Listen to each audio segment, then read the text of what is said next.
নতুন সরকারের মন্ত্রিসভা গঠন শেষ। কে পেলেন অর্থ, কে স্বরাষ্ট্র, কার হাতে শিক্ষা, স্বাস্থ্য, পররাষ্ট্র? জাতীয় সংসদ ভবনের দক্ষিণ প্লাজায় নতুন মন্ত্রীদের শপথ পড়ান রাষ্ট্রপতি মোহাম্মদ সাহাবুদ্দিন।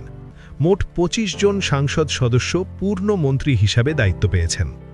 আমির খসরু মাহমুদ চৌধুরী অর্থ মন্ত্রণালয় এবং পরিকল্পনা মন্ত্রণালয়, সালাহুদ্দিন আহমদের হাতে স্বরাষ্ট্র মন্ত্রণালয়, ইকবাল হাসান মাহমুদ টুকু বিদ্যুৎ, জ্বালানি ও খনিজ সম্পদ মন্ত্রণালয়, আ.ন.ম এহসানুল হক মিলন শিক্ষা মন্ত্রণালয় এবং প্রাথমিক ও গণশিক্ষা মন্ত্রণালয়, সরদার মোহাম্মদ সাখাওয়াত হোসেন বকুল স্বাস্থ্য ও পরিবার কল্যাণ মন্ত্রণালয়।